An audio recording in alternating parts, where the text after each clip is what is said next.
Hey guys, Lightning Reviews here, and today I'm reviewing the next part of Dragon Ball. Sorry this video comes out so late, it was due to Fall 6 taking forever to come. But with that, let's begin. In the last part, Bulma gave Goku the Dragon Radar so he could find the 4-star Dragon Ball, which the story deals with along with the Red Ribbon Army. On the first chapter, the villain's goals is established to collect the Dragon Balls, which directly opposes Goku's goals, putting them into conflict. The first part of the story quickly tells us who the villain is and what they want, which allows the arc to continue without too much about the villain's goals to be explained later, and bogging it down with any more clunky dialogue. And is in general simple for the viewer to understand and get invested easily. Goku proceeds to fight Colonel Silver to gain the 6-star Dragon Ball. We then see the Red Ribbon base along with Commander Red. From his stocky design, he doesn't do much himself, and through his personality we can tell he is easily angered and rules with an iron grip, a lot of the time letting the power go to his head. But to be fair, so far there isn't much that separates him from someone like Pilaf. They're very similar, wanting world domination, ruling with iron fists. But we'll see. Later, Goku enters the village, where he almost freezes to death, but a young girl saves him, and we quickly learn their situation. The village was enslaved by the Red Ribbon to find the Dragon Ball, and I love it. This shows the Red Ribbon's impact, unlike Pilaf, which had no impact on the world itself, making the Red Ribbon at least slightly intimidating and more of a larger-than-life threat. Goku in return for being saved storms Muscle Tower to save the president. On each floor a different fight awaits Goku. On the 3rd floor, Goku fights Metal Jacket. Unlike what you'd first suspect, Goku doesn't immediately win and has to use the before seen move Kamehameha to win, which I thought was interesting to use before seeing concepts to win, which I love these callbacks, and the Kamehameha, as we later know, will become Goku's most iconic move. One thing though that really caught my eye was his reaction to him believing that he killed Full Metal Jacket. He states, in quote, "I did a bad thing." He then proceeds to put his hands together in a praying motion and saying rest in peace. This, in my opinion, is an effect of Grandpa Gohan and shows the true impact he had on Goku. And Goku also prayed to his grandpa's Dragon Ball, which in itself is a nice callback. This could be the subconscious reason that, along with his addiction to fighting, that he spares his enemies, at least in the earlier parts of Dragon Ball Z, and is a lot more reluctant. But that's pure speculation on my part. Goku then ascends to a jungle floor, where Major Purple appears. Personally, I enjoyed the fight, although it had some outstanding funny moments, but there still isn't much else. But in this case, I wouldn't say it was a bad thing. We then get introduced to number 8, or Android 8 as I'm probably going to call him, a Red Ribbon droid. To everyone's surprise, he refuses to kill Goku due to it being a bad thing. This really links their characters together by having similar character views, and you can't help but like Android 8. Android 8 takes Goku to the 6th floor, where they fall through a trapdoor into a room with the Jiggler, which is a fairly weird name, but it's okay. I actually love the fight with the Jiggler, surprisingly of course. It was fun and funny, it forced Goku to problem solve. Along with this, it reminded me of the last arc and the fights in there, like with Bacterian and Giran. In the end, Goku wins and gets to the 5th floor. Goku then proceeds to beat up General White and force him into dirty tricks. By threatening to kill the mayor, Goku states no more Mr. Nice Guy, showing a character flaw of rage in Goku, which I like to humanize Goku along with this happening to him before. This is relatable as many people get angry easily. It was a nice touch. They get the mayor and beat the tower. But in the process, the Dragon Radar was broken, and now Goku is heading to West City to find Bulma.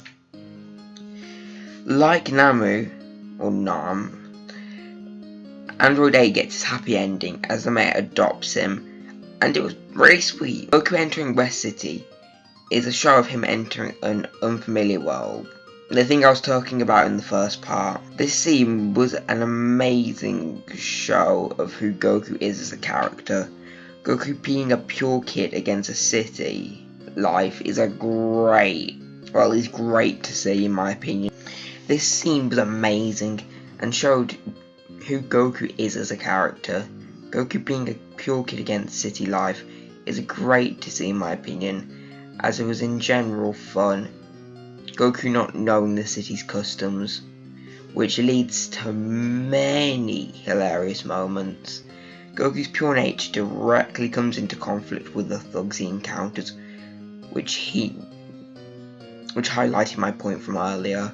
He eventually finds Bulma's location. Seeing Bulma's parents was a nice touch, along with seeing her house. Gave us insight into the character. Bulma's parents' mannerisms were great. From her dad having a fondness for stray dinosaurs to Bulma's mom giving a child alcohol, presents some interesting characters and just general fun, one-dimensional characters, which is really all they need to be.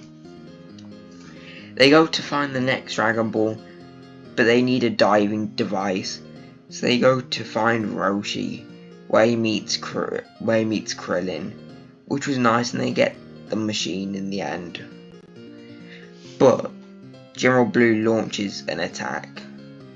I've noticed all the final villains, well not final villains, all the final generals, mainly White, Silver and General Blue, have the same personality, which is quickly getting boring. They are chased deep into the cave, where they have to abandon the vehicle. They travel through the cave where Krillin talks about treasures. Throughout, I've seen little difference between Goku and Krillin. Well, a little difference. Krillin still considers guns as a threat, showing he still underestimates himself, or he has a more human side per se. By that I mean a human mentality, which Goku doesn't really have, which shows a massive difference between the two. Also, there was some great character dynamic speech, which made this chapter much more enjoyable, and I think it's a specialty of Dragon Ball. After going through a bunch of traps, the gang gets separated, Krillin and Bulma together, and Goku alone. Krillin fights the general, which was nice. We don't see much of Krillin, and he was about to be killed, which made the atmosphere feel dire. I'm going to go a bit back on my points I made earlier. I think General Blue is at least a little quirky, as he fears being dirty and bring around dirty things, which is noticeable and makes him much more fun. Goku fights General Blue, but he escapes and the cave collapsed, but they also escape with the Dragon Ball after some crazy hijinks. Goku gets the Dragon Ball back and defeats General Blue. Yuba's father has a good first impression taking out the Red Ribbon soldiers, and we immediately know what his goal is, aka to protect the forest and sanctuary. We later see Tao Pai Pai, who has been hired by the Red Ribbon Army to kill Goku. Tao Pai Pai has a great introduction. The viewer instantly gets the impression he's dangerous and cocky simply from the way he stands and talks. He talks like the job is already done, and he kills General Blue with only his tongue. Remember, General Blue beat up Krillin fairly easily. Along with this, He's very eccentric in his mannerisms, like breaking poles and riding on them and killing with his tongue, which makes him a lot more of a memorable character comparatively to a lot of other characters. I think you can learn a lot about a character when they lose something and the way they react to it. We get to see Goku's determined nature as he endures to climb the tower to get the divine water after Boros was killed by Tao. Boros is Upa's father. Also, Karin reminds me of King Kai. When Goku reaches the top of the tower, he quickly learns that he will have to fight to get the water. Later on, when they're sleeping, Goku has the chance to steal it, but doesn't. I feel it says a lot about who Goku is as a character. He's honest and kind. I think Dragon Ball in general is good at establishing character traits and sticking with them. It's not usual for a character to not act like themselves for no reason which the plot has demanded. And I think you can more easily bond with the character as they aren't all over the place personality wise, and it makes the story in general a lot better. Now let's move on to the rematch of Tao Pai Pai versus Goku. Right off the bat, I see a glaring flaw. Goku got this strong in 3 days. He easily got handled by Tao Pai Pai, and no, Goku's crushing him like it's child's play, which felt jarring for only, 3 days. But other than that, this was a great brawl in many aspects.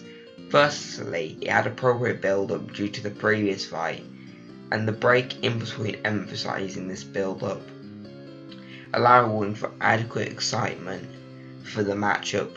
For Goku, there was a lot of stakes riding on this match, such as avenging Upa's father. The trash talking between Goku and Tao was pretty great and made the crowd, well, by crowd I mean the reader, a lot more excited.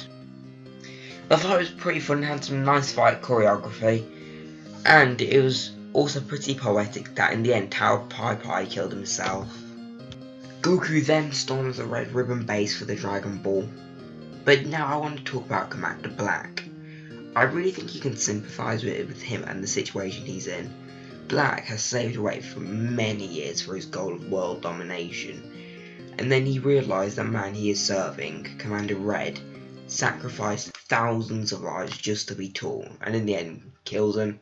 This was a really good twist and made sense. It made Commander Black his own character, and not just a follower to Commander Red. Honestly, it was pretty great. With that, Goku ends up beating the Red Ribbon Army after some trials and tribulations. And yeah, with that, it's pretty much the end of my review. I haven't actually got much to say for this last little part. I'm recording pretty late, my mind's pretty blank, so yeah, well, that's the end of it. See you guys later. Peace.